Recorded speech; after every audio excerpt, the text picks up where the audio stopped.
The country's murder count currently stands at 113 following a bloody weekend that left 4 dead, with 2 of the victims being out on bail for murder.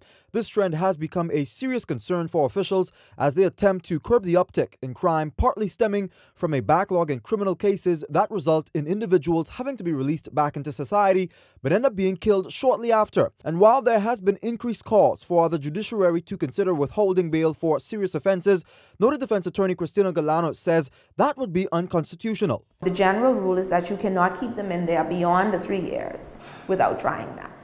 It's unfair. Now you're running up against, you're butting heads with the presumption, which is innocent until proven guilty. You cannot keep an innocent man behind bars awaiting trial. It's not his fault. The backlog in the system is not his fault. And despite residents claiming that individuals being released out on bail for serious crimes pose a threat to public safety, noted defense attorney Ramona Farquharson says that should be considered by the courts.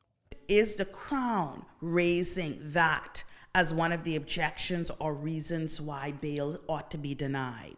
That is what you have to consider. Because if the Crown is not, if they are not presenting that to the court to say we have reasons to believe they are a part of this grouping or grouping of men, and we believe that if placed on bail, he may be killed.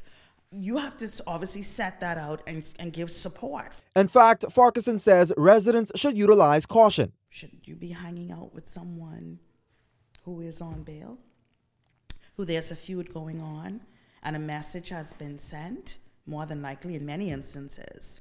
Of course, the words going back and forth, because again, these persons, they all socialize together. We're now seeing a trend. You just have to order your steps differently. And like it or not, you have to maybe distance yourself. And that too may help. Here's what Galanos is suggesting needs to be done if officials are going to tackle the backlog in criminal cases. We need plea bargaining. We need more judges. We need more jurors. We need stiffer penalty for jurors that do not appear. We need to, as a country, aim to reduce the amount of time in which persons are being tried from being arrested to being tried within a period of 2 to 3 years. We have to do it. That's the only way.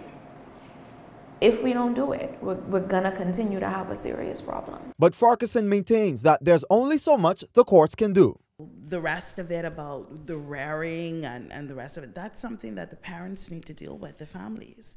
If you don't get it at that stage, then really and truly, you can't expect the judicial system to fix it.